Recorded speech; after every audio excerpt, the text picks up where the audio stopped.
One thing's for certain, we're really in the belly of the beast now. How's it going, everyone? It's Hyagara, back with yet another episode of Oot 3D 3-Heart Run. In the last episode, we made our way up Zora's River into Zora's domain, whereupon we learned from the king that Princess Ruto had been swallowed by Lord Jabu Jabu, the guardian spirit of the Zoras. Upon offering him a fish to open his mouth to hopefully let the princess out, he accepted our offering with a little too much gratitude by swallowing us whole. Now here we are inside of the giant fish, and hopefully we will find Princess Ruto alongside the spiritual stone of water, so at long last we can finally complete our shiny rock collection. So here we have a new enemy type. These are Bari. They look like little jellyfish. Now, unfortunately, you cannot take them down with your sword or even a slingshot. So what you want to do is you want to whip out your Deku Nuts, lock onto them, stun them, and just slash them to death. Later on in this dungeon, we will receive an item that can deal with them very quickly, but until then, we're just gonna have to make do with our nuts and our sword. So let's head on through this epiglottis-looking door structure, whereupon we'll see 3 more, a giant green glowing fruit roll-up, and this princess with 4 eyes. You! Who are you?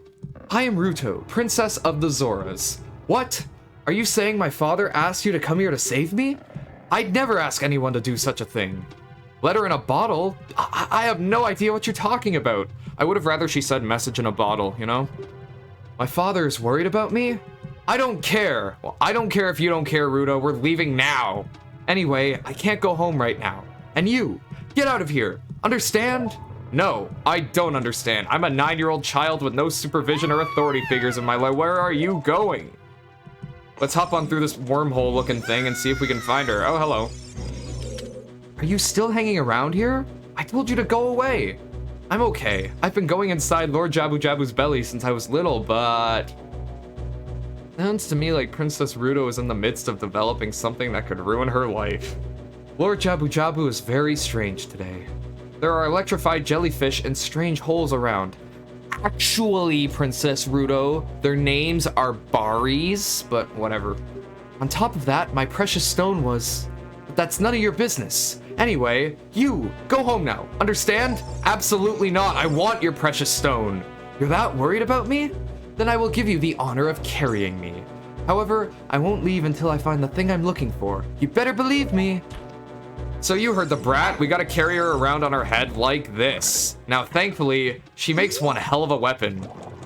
See, these bubble-looking things, well, their names are Shaboms, and not Shaboom like the Cars song. And one thing we can do is throw Ruto at them and miss entirely like that.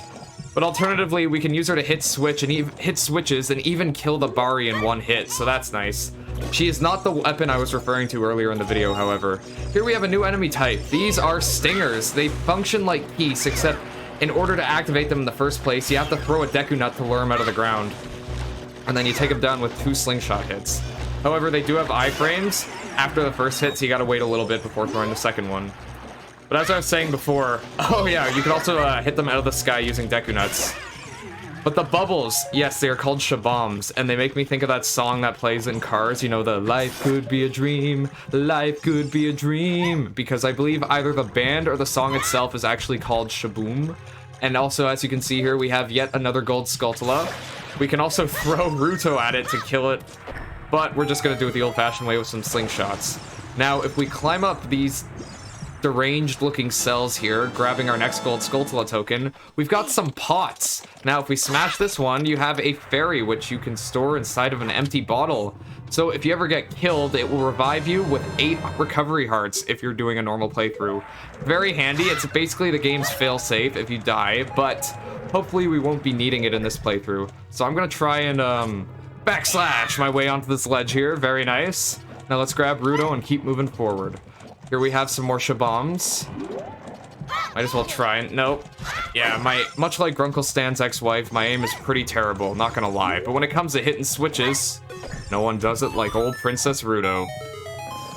One more Shabom. If you run into it, by the way, it will instantly self-destruct, as you can see there. And thankfully, it dropped a recovery heart, so the net damage was effectively nothing. Now here we have another Octorok. Let's just take care of that real quick. We gotta wait for a little platform to come and take us up. Now you may see a little alcove underwater over there, but if you swim underneath, you'll just find a business scrub who I believe sells you some Deku Nuts or Deku Sticks. It's really not worth it. And yeah, if you stand If you stand still for too long, Ruto will get impatient and start making really strange noises, so try to avoid that. So anyway, as we ride this platform up, we'll find ourselves in a familiar looking room, the one with those boxes from earlier, but we're just gonna ignore them for now. We are gonna need one of them in a bit. So let's head on through and throw Ruto at the Bari because we can and we want to and we can and we will. And miss every time, mind you, is what it is, though. I'm not gonna pretend to be a master marksman, you know, I'm not Bullseye, but I'm just a kid with a fish princess on my head. Now, rookie mistake, you don't want to run forward. Like, you don't want to run forward recklessly there, because if you do, you will get hit by this new enemy known as a Biri. Once you defeat it, it splits off into 3 little Bari, so obviously, you know the drill. Throw your Deku Nut at it, and then just slash it a few times with your sword, and you'll be golden, pony boy. Without further ado, we'll grab Ruto and head on through this epiglottis here. Now, we have another new enemy up ahead. These are known as tail parasons, I believe. They're little parasites that, at the moment, you can actually only kill with Princess Ruto. The strategy of hitting them with your Deku Nuts and slashing them with your sword does not work. We are going to need the dungeon item to take it out, but until then, Ruto's going to have to make do. Now, unfortunately, the A button switches a lot between throwing and simply putting Ruto down, so it's hard for me to take these guys out. But you don't have to take them out to progress in the dungeon. This is just purely to show them off. Instead, what you want to do is head to the right here and stand on the switch, with Ruto on your head, mind you, because you need the combined weight of both characters to hold the pressure plate down. So you're gonna want to walk through this epiglottis, and inside you will find some more stingers from before. You know the drill, guys. Throw the Deku Nuts and then let them have your Deku Seeds. Put some dirt in their eye, if you will, you know? Good old Bully Maguire style.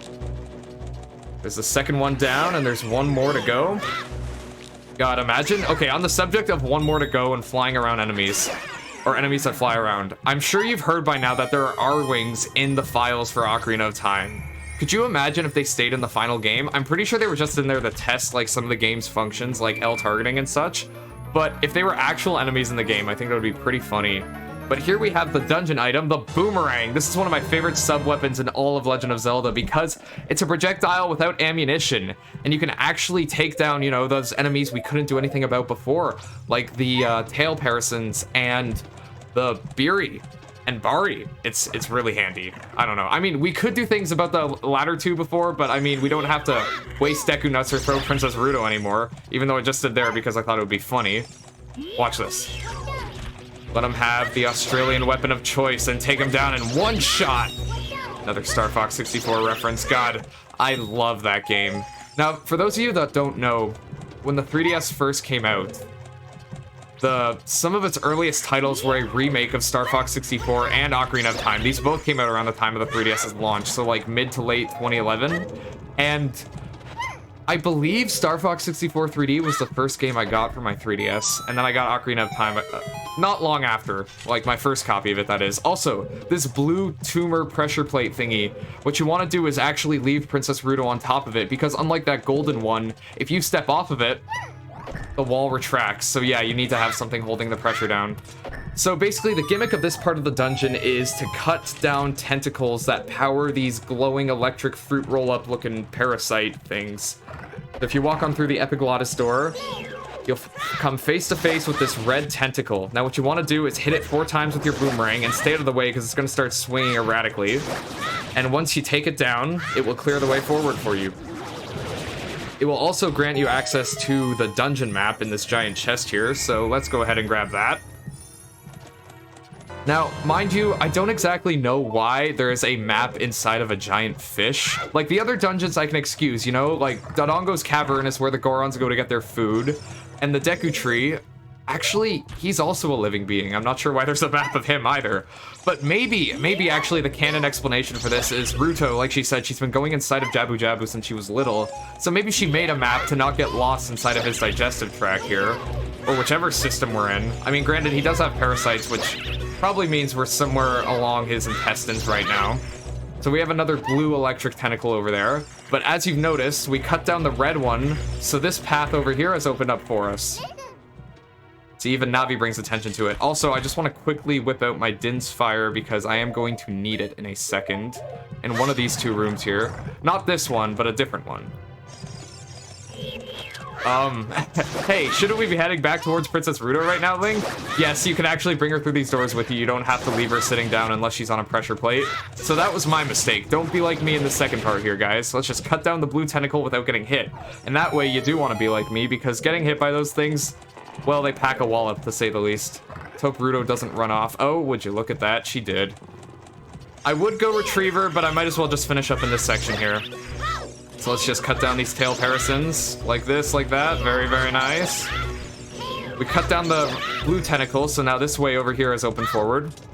This is where we'll find the green tentacle. Now, if you remember, there was a green slimy thing in that room where we met Ruto. So let's just take out these 4 Baris real quick before we deal with the tentacle.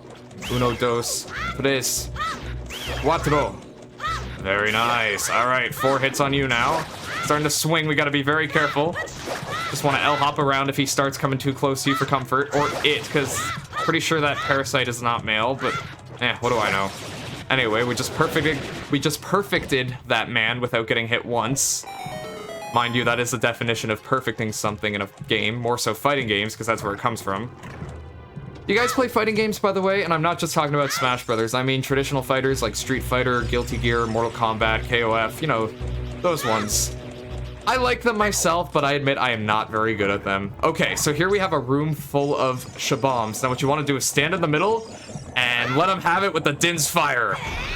This is probably my favorite usage of the item in the game, mind you. Unfortunately, we did not hit all of them, but there we go. Last one down, and we... The chest containing the compass just spawns right beneath our feet, and Link begins levitating. I have never seen that before. That was very funny. So yeah, I guess Ruto also designed this compass here so she wouldn't get lost inside of Jabu Jabu's belly even more. Or maybe she just wanted to know where his secret treasures were, you know? Because I imagine the spiritual stone of water, she might have brought it in with her a few times before this as well, because she mentioned that she dropped it on this particular visit to Jabu Jabu. But nevertheless, we gotta find it before she does, because I don't know about you, it looks like she really wants to bring it home, but I don't want to let her have it. I want to complete my rock collection. Princess Zelda entrusted me with that, but I'm mainly doing it for myself, guys. Oh man, we killed that Biri right before the electricity reactivated. But as you can see here, we can just effortlessly cut through Bari with a boomerang, and that is a lot of fun. Now here's Princess Ruto. She's probably not happy with us for leaving her hanging there. How inconsiderate. How could you leave me behind? If you're a man, act like one. Take responsibility. Well, I know a thing or two about responsibility, Ruto. An old man once told me that with great power comes the right certainty that you'll turn into, I can't say it because this is a kids-friendly channel, but if you've seen the show, you know what I'm talking about. That was probably one of the funniest Spider-Man references in media, by the way. Love the boys. It's a very, very good show. But yes, we're just gonna cut through these other Bari here and head on through, I believe, this wormhole right here where the green tentacle was. Yes, and here we have not 1, but 2 gold Skulltulas. Oh, this game loves me, guys. But here we can use our boomerang and not even need to L target onto them. Granted, we can't with the boomerang, or granted, we can't with the slingshot either, but you know, is what it is. Let's see if we can take this guy down without L targeting. He's a little further off. Oh, I missed. We hit the wall of Jabu Jabu's innards though. There's 1 hit and 2. Now let's grab that token and do a backflip for extra style points. Very nice. All right, now we are at the midway point of the dungeon. We've got a mini boss inside. So what I'm gonna do is switch to the Deku sticks on the Y button for a second, because, well, this boss fight, to put it very simply, is extremely annoying, and I'll show you why in a second.